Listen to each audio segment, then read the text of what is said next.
Okay, એટલે આપણે ધોરણ 9માં ના બીજા સેમેસ્ટરનું સાયન્સનું પહેલું ચેપ્ટર ચાલુ રાખીએ છીએ. આપણે આ બીજું સેશન્સ છે. અને કાલે જે વર્કની ફોર્મ્યુલાની જે વાત કરી એમાં હતું કે ફોર્સ ગુણ્યા અંતર બરાબર વર્ક થાય. પણ ફોર્સની દિશાનું આપણે વાત કરતા હતા કે એની સાથે સાથે એની દિશા પણ નક્કી કરવી પડે. જ્યારે એનો કાર્યનો હિસાબ કરીએ ત્યારે જે વસ્તુ જે દિશામાં ખસે એ દિશામાં જ એ ફોર્સનું કેટલું વેલ્યુ છે એ શોધવી પડે. એટલે ધારો કે આ ચિત્રમાં એ દિશામાં ફોર્સ હોય એટલે કે આ થેટા ડિગ્રી ઉપર ફોર્સ આપણે આપતા હોઈએ તો જ્યારે કેલ્ક્યુલેશન્સ કરીએ ત્યારે એનો ટ્રાયંગલ દોરી અને જે એનું એક્સ એક્સિસ ઉપર OB જે વેલ્યુ આવે એ ફોર્સની F1 એને સૂત્રમાં ઉપયોગ કરવો પડે અને પછી એને અંતરે ગુણવાના. એ રીતે વર્ક શોધાય. તો આ જે એંગલ માપવાનો છે ને એના ઉપરથી એનો જે એક્સ અક્ષ ઉપરનો એટલે કે હોરિઝોન્ટલ વેલ્યુ કેવી રીતે શોધાય એનું એક આ ડેમોન્સ્ટ્રેશન છે અહીંયા ઓનલાઈન. તો આપણે એ જોઈએ કે રાઈટ કાલે મેં કીધું કે એના જુદા ઉપર છે. આ લોકોએ 2 જુદા જુદા પાર્ટ કર્યા છે એમાં. એટલે વર્કનું પહેલા ફોર્મ્યુલા આપી દીધી એમાં કે હોરિઝોન્ટલ હોય તો કેવી રીતે ફોર્સને ગુણવાના. પછી હોરિઝોન્ટલ ન હોય તો એનો હોરિઝોન્ટલ વેક્ટર શોધવો પડે. તો વેક્ટર એટલે આ લોકો એક્સ અને વાય કોર્ડિનેટનું શીખ્યા છે બધું કે ગમે તે એક એંગલ ઉપર જે લાઈન હોય એને તમે હોરિઝોન્ટલ દોરો તો એ એક એક્સિસ મળે અને વર્ટિકલ દોરો તો એ વાય એક્સિસ મળે. એટલે એવી રીતે જો આ પિક્ચર દોર્યું છે આમાં કે આ ફોર્સ છે 316 ન્યૂટનનો જો ફોર્સ લગાડતા હોઈએ તો એ નોર્થ ઈસ્ટ દિશામાં લાગે. એટલે કે આ આપણે ઈશાન જેનો ખૂણો કહીએ ઈશાન ખૂણામાં એટલો ફોર્સ લાગે. પણ ખરેખર એ કામમાં એ આપણે આ 316નો ઉપયોગ ના થાય. એને બદલે જે આ 35 ડિગ્રી છે તો એ હોરિઝોન્ટલ લાઈન ઉપર કેટલો થાય એનો આપણે ઉપયોગ કરવો પડે. તો એને કેવી રીતે શોધાય? આ જો 35 ડિગ્રી છે તો એ જે એમાં આ બ્લુ લાઈન છે એને બદલે આ રેડ લાઈન જે કરી રેડ લાઈનની જેટલી લંબાઈ હોય એટલે આ બ્લુ લાઈન છે 316ના સ્કેલમાં મૂકે અને પછી એનો રેડમાં જે શોધે એ સ્થાનાંતરની દિશામાં એનો ફોર્સ એમ કહેવાય. અને એવી રીતે જો આ વર્ટિકલ શોધવાનું અહીંયા આપણે નથી આવતું પણ ભવિષ્યમાં પછી આવશે તો ત્યારે આ ગ્રીન લાઈન બતાવે છે ને એ એવી રીતે શોધાય. તો આ ગ્રીન એટલે વર્ટિકલ લાઈન કેવી રીતે એટલે 2ના કમ્પોનન્ટ એટલે કે 2ના ભાગ પાડી શકાય ગમે તે એંગલની લાઈનના. અને એ ખાલી અહીંયા ખાસ સમજાવ્યું છે. એટલે આ જો ચિત્રમાં એક્સ અને વાય બંને કેવી રીતે બતાવ્યું છે ડિગ્રીનું. પછી આ એના થોડા સૂત્રો આપ્યા છે અત્યારે આપણે નહીં જોઈએ. એ લોકોને ગણિતમાં આવશે કે આ જે તમારે હોરિઝોન્ટલ હોય તો કોસ થીટા કહેવાય. એડજસન્ટ સાઇડ છેદમાં હાઇપોટેનિયસ એટલે કર્ણ. આ લોકોને બાજુની બાજુ છેદમાં કર્ણ કરો તમે કોસ થીટા મળે એટલે કે એક્સ કમ્પોનન્ટ મળે. સાઇન થીટા એટલે ઓપોઝિટ સાઇડ છેદમાં હાઇપોટેનસ એટલે કર્ણ. એટલે જો તમારે વાય એક્સ જોતો હોય તો સાઇન થીટા કરવો પડે. એટલે તમને જો એંગલ ખબર હોય ગમે તે ફોર્સનો તો તમે આ બધી વસ્તુ શોધી શકો. આ ટેન થીટા ને એ બધું એ મેથમાં આવશે પણ એ અત્યારે આપણે ખાલી સૂત્રો જ આપ્યા છે. એટલે એનો કેવી રીતે મેથનો ઉપયોગ થાય છે આ બધું શોધવામાં એ બતાવ્યું છે. એટલે આપણે આજે ખાલી બધું ડિટેલ પછી 35નું આપણે એક અક્ષ ગોતવું હોય તો કોસ થીટા એટલે કોસ 35 ડિગ્રી હોય તો કોસ 35 તમે ગણો તો એ તમને એનો એક્સ કમ્પોનન્ટ મળે એટલે કે જે આપણે શોધવાનો છે વર્કમાં જેની જરૂર છે. તો પછી આ સૂત્ર મૂકીએ કે કોસ 35 બરાબર એક્સ કમ્પોનન્ટ આપણે જોઈએ તો એફ એક્સ કરી અને છેદમાં 316 છે એનો આપણે કર્ણમાં એટલે એનો હાઇપોટેનિયસ લેન્થમાં આવ્યું.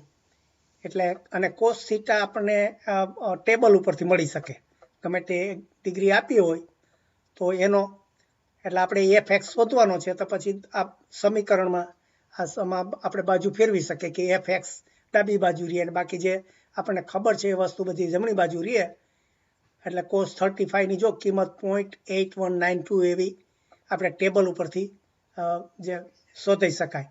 એટલે એ પછી આ 316 આપણને આપ્યા છે અને આ 35 ડિગ્રી આપ્યા છે, તો એના ઉપરથી આ એફએક્સ આ 259 મળ્યા. એટલે કે એ જે વેલ્યુ મળી એ જે દિશામાં વસ્તુ ખસે છે એ દિશામાં એટલો ફોર્સ થયો એમ થયું. એટલે એનો પછી આપણે ઉપયોગ કરવાનો છે. અને આમાં પછી જો આ બધા વાયનું થોડું આપ્યું છે, આપણે એની અત્યારે જરૂર નથી, પણ લાગે એકાદું ક્યાંક અહીંયા પેલું પણ હતું કદાચ એનો.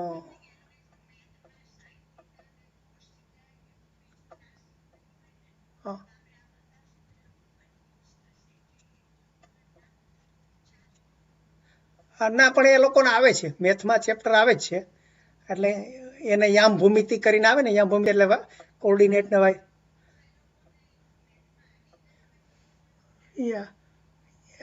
એટલે થોડું આ રિવિઝન એટલે અહીંયા થઈ જાય. આમ તો આવી ગયું છે એને.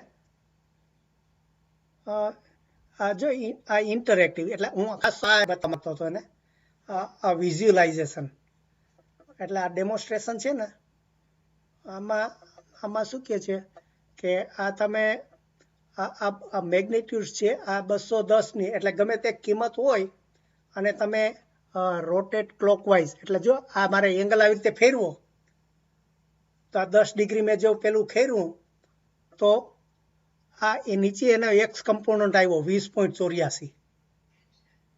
હા, હવે મારે જો હું આ મેગ્નિટ્યુડ છે મારે 120 છે, એને બદલે હું એ ચેન્જ કરું 130 કર્યું તો આ એક્સ કમ્પોનન્ટ જો 22.57 થઈ ગયું.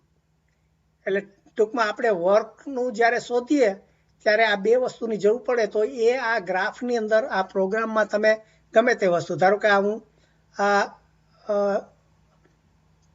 રોટેટ ક્લોકવાઇઝ આ 10 ડિગ્રીને બદલે 20 ડિગ્રી કરું તો જો એક્સ કમ્પોનન્ટની વેલ્યુ 44.46 થઈ ગઈ. પછી હજી આગળ એમ કે એંગલ બદલું 30 ડિગ્રી કરું તો એક્સની કિંમત 65 થઈ ગઈ. એટલે આવી રીતે એ લોકોને આ બધા કેલ્ક્યુલેશન્સ ઓટોમેટિક કરી આપે. એટલે આમ જો આ એંગલ બધો ફેરવી શકો ને તમે, એના ઉપરથી જો આ એક્સની વેલ્યુ વધતી જાય, જેમ એંગલ ઓછો એમ એક્સ વધારે. અને તમે આ કિંમત છે, ધારો કે આ 130 છે, આપણે એને પણ કિંમત વધારી શકીએ. ધારો કે આ 140 કર્યું, 150 કર્યું, એટલે આપણે ફોર્સ કેટલો વધ્યો, એટલે ટૂંકમાં ફોર્સ અને એંગલ એ બે ઉપર આનો આધાર છે એક્સ કમ્પોનન્ટનો.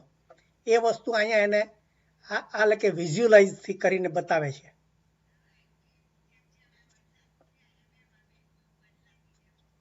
રાઈટ, એટલે આ એનો બ્લુ આ જે પર્પલ જે કલર છે એક્સનો એ કેવી રીતે શોધવો અને આ બંને ઉપર એનો આધાર કેવી રીતે છે એ વસ્તુ એના ચોપડીમાં ક્યાંય નથી સમજાવી. અહીંયા એ લોકોને ક્લિયર પિક્ચરથી ખ્યાલ આવી જાય કે ભાઈ આ બે વસ્તુ ઉપર એંગલ શા માટે જરૂરી છે. આપણને ફોર્સ તો ખબર હોય કે આ 150નો ફોર્સ આપ્યો, પણ એનાથી કાર્ય સીધું મળતું નથી. એ કાર્ય શોધવા માટે એને આ એંગલ પણ જોઈએ. એંગલ હોય તો પછી એને એક્સ કમ્પોનન્ટ મળે, અને આ એક્સ કમ્પોનન્ટ મળ્યા પછી એનો ઉપયોગ કરી અને તમે એને અંતરે ગુણી નાખો તો તમારે કાર્યની કિંમત મળે. આ વસ્તુ ખાલી એને એ લોકોને જરા વિઝ્યુલાઇઝ થાય ને તો બધા કયા કયા ફેક્ટર એના ઉપર ડિપેન્ડ કરે છે એ બધું સમજાઈ જાય. એટલે ખાસ તો એ હું બતાવવા માગતો હતો. પછી બસ એટલે આપણે આ જે છે મને લાગે આમાં બસ આ બે જ વસ્તુ છે. એક તો એની ફોર્મ્યુલા અને બીજું એંગલમાં હોય તો ફોર્મ્યુલા કેવી રીતે ચેન્જ થાય એ. હવે ત્યાર પછીનું ઉર્જા એટલે એનર્જીની વાત કરે છે. એટલે ઉર્જા એટલે કાર્ય કરવાની ક્ષમતા.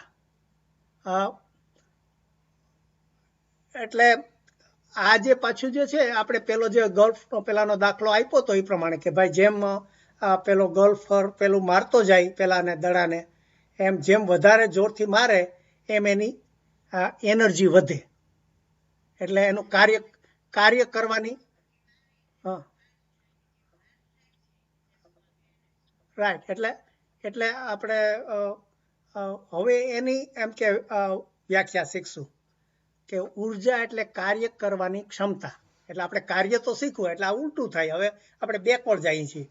આપણે કાર્યની કિંમત શોધી કાઢી કે ભાઈ બળ ગુણ્યા અંતર બરાબર કાર્ય થયું. પણ હવે બળ ક્યાંથી આવ્યું? તો કે બળ આ ઉર્જામાંથી, એનર્જીમાંથી આવ્યું. તો એનર્જી વિશે હવે વાત કરે છે કે એનર્જી કેવી રીતે શોધાય. તો આજે એનર્જીના હવે સૂત્રો આવશે. પછી એનર્જીમાં પાછા 2-3 પ્રકાર થાય છે એમ કે.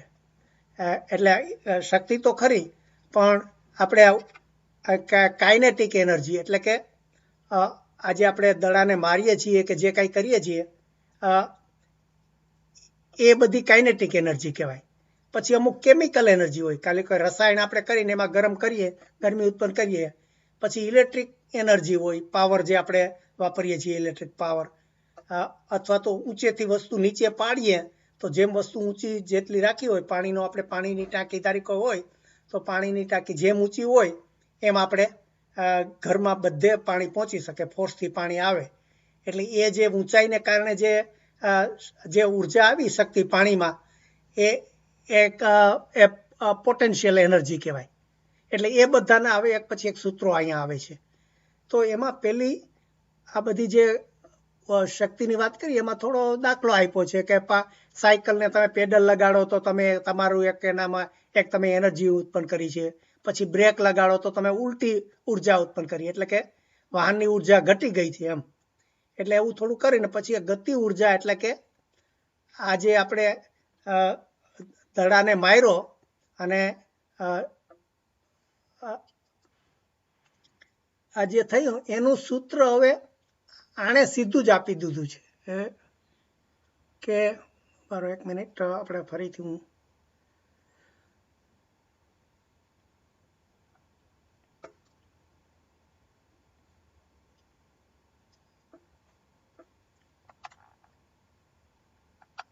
મને લાગે કે આપણે પેલું પૂરું થયું એટલે નવું સેશન